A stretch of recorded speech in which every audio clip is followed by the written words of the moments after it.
Okay, dear students, today let us see what is the effect of AC through pure resistance. So, we are considering a circuit like this. AC sine wave is allowed to pass through a pure resistance R. So, let the instantaneous value of voltage V is equal to Vm sin omega t. Then a current, instantaneous current is flowing through the resistor R. So, let us see what is the expression for instantaneous value of current in this case. Instantaneous value of current, we know current is equal to V by R.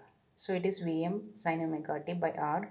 That is Vm by R, we can notate it as Im. So it will be Im sin omega t. So here you can see that both voltage and current, they are in same phase. That is both are having sin omega t term. So if you are drawing the phasor diagram, both voltage VR and I, they are represented along the same line or same phase. So in a pure resistor, voltage and current both are in same phase. So if you are drawing the waveform, then also you can see this voltage V is like this 0 to pi, again pi to 2 pi, negative half cycle. In the same way, current is also varying. So both current and voltage are in same phase, or you can say that the phase angle is 0 here. Now let us see what is instantaneous value of power. We know power is equal to V into I. V equals Vm sin omega t into Im sin omega t. So if we are representing it like this, we can resolve it into Vm Im by 2 minus Vm Im cos 2 omega t by 2.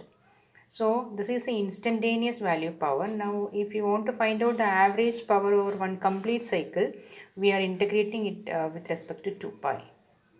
So after integration, you can see that this cos omega t term, that will become 0. That is, if you are integrating cos or sine over 2 pi, we have seen it earlier, that term will be 0. So it is equal to Vm Im by 2. Or you can split it into Vm by root 2 into Im by root 2. So we know for a sine wave, Vm by root 2 is the Vrms value and Im by root 2 is Irms. So average power over one complete cycle for a resistive circuit is Vrms into Irms, or this is the amount of power consumed by a pure resistor. Now you can see the power curve also. So here both the voltage and current are positive at the same time. So power is equal to V into I. Again power curve will also be positive. And in the negative half cycle, when voltage and current both are negative, again you will get power as positive. So both the power curves, they are positive. So this is the case when AC is allowed to pass through a pure resistive circuit, that both the voltage and current, they are in same phase angle is 0, and the average power is equal to Vrms into Irms. Now we will consider AC through pure inductance. Let us see what will happen if AC is allowed to pass through a pure inductor L. So here also V is equal to Vm sin omega t, and that is applied voltage. We know as per KVL, applied voltage is equal to induced EMF in the inductor. And induced EMF in the inductor, we know the equation is L di by dt. So Vm sin omega t is equal to L di by dt. So from here, get an expression for I. So I is equal to Vm by L integral sin omega t dt. And it is sin omega t, we know integral is minus cos omega t by omega. So it is Vm by omega L into minus cos omega t. And this cos omega t, just for comparison between voltage V equals Vm sin omega t and current, we are converting it into omega t sine term. So minus cos omega t can be represented as sin omega t minus 90 or minus pi by 2.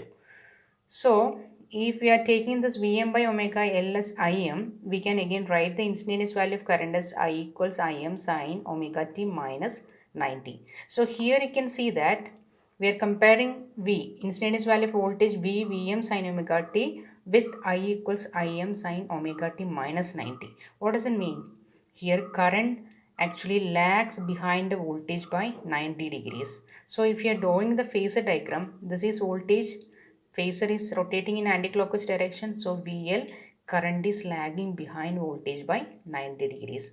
So in a pure inductor, when AC is allowed to pass through it, its phase angle between voltage and current is 90.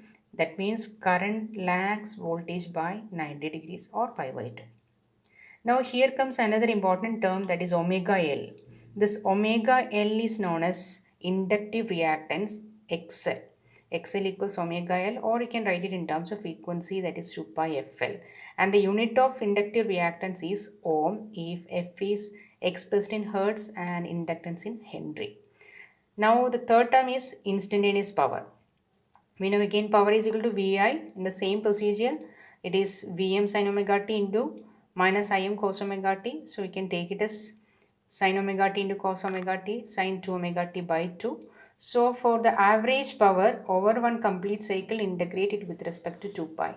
So time period is 2 pi, 1 by 2 pi, integral 0 to 2 pi, Vm Im by 2 sin 2 omega t d omega t. We know sin 2 omega t over one complete cycle, it is 0. So here we can see that power consumed by an inductor for a complete cycle is 0. What does it mean? An inductor will never consume any power or energy. So if you want, you can draw the wave for power also. So it will be like this. Voltage is this black one, Vm sin omega t, and the current is actually lagging behind voltage by 90 degrees, so it will come like this. Now if you are taking the power, at every instant we are multiplying instantaneous voltage into instantaneous current. So for this region you will get it as negative, because voltage is positive, current is negative, so power is negative. And in this region pi by 2 to pi, both the voltage and current, they are positive, so power is again positive. And from pi to 3 pi by 2, you can see that both are negative. Sorry, both are not negative. Current is negative and voltage is, current is positive and voltage is negative, so power is negative. And from 3 pi by 2 to 2 pi, current is negative and voltage is also negative, so the product power will be positive. So you can see that the average power over one complete cycle is 0 for a pure inductor. Now coming to the case of a pure capacitor, draw the figure. Sine voltage source, AC source is given, that is V is equal to Vm sin omega t, and a capacitor is connected, some instantaneous current will flow through it. And here again we are writing V equals Vm sin omega t, and we know the charge on a capacitor Q is equal to Z into V. So substituting that value, C is equal to, instead of V you can give Vm sin omega t, so it is C Vm sin omega t. So what is I? I is dq by dt, that is d by dt of C Vm sin omega t. That is, if you are differentiating, you will get the answer like this: C into Vm into sin omega t is cos omega t into omega. Now instantaneous value of current I is equal to Vm C omega into cos omega t, you can convert it into sin omega t plus 90. So if you are taking Vm C omega as Im, you can write the instantaneous value of current I is equal to Im sin omega t plus 90. Here you can see that voltage is Vm sin omega t, but current is Im sin omega t plus 90. What does it mean? Here current leads the voltage by 90 degree. So that is why we have drawn the phasor like this. This is Vc and current I leads voltage by 90 degrees. So in the case of a pure capacitor, the phase angle is 90. Sorry, it is 90. Phase angle is 90. Phase angle is 90, and current leads voltage by 90 degrees. Now here one important term comes, that is Xc. Xc equals 1 by omega c, or you can write it as 1 by 2 pi Fc. Now again let us see instantaneous power. Power is equal to again V into I, that is Vm sin omega t into Im cos omega t. Again you can see that if you are taking the average power for one complete cycle, that is equal to 0. Again, for a pure capacitor also, the average power consumed by it is 0 for a complete cycle. Here again you can see the power curve also. So in this case, voltage, this is voltage curve. Current leads voltage by 90 degrees, and for power you can see that for the first 0 to pi by 2, both the voltage and current, they are positive, so power is positive. And from pi by 2 to pi, voltage is positive but current is negative, so power is negative. And from pi to 3 pi by 2, both voltage and current they are negative, so power is positive. And again for the period from 3 pi by 2 to 2 pi, current is positive, voltage is negative, so power is negative.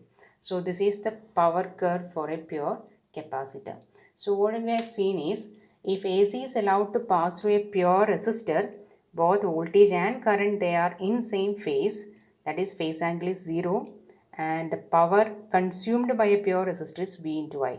Now if we are considering the case of a pure inductor, current lags voltage by 90 degrees, that is phase angle is 90, current lags voltage by 90 degree, and average power for a complete cycle is 0, that is an inductor will consume 0 power for a complete cycle. For the case of a capacitor also, you can see that current leads voltage by 90 degrees, phase angle is 90, but current leads voltage by 90, and average power consumed over one complete cycle is 0. That means a pure capacitor power consumption over one complete cycle is 0. So these three concepts are very important. So this is a frequently asked university question. So I think the concept is clear. If you have some doubt, you can clear it. Thank you for listening.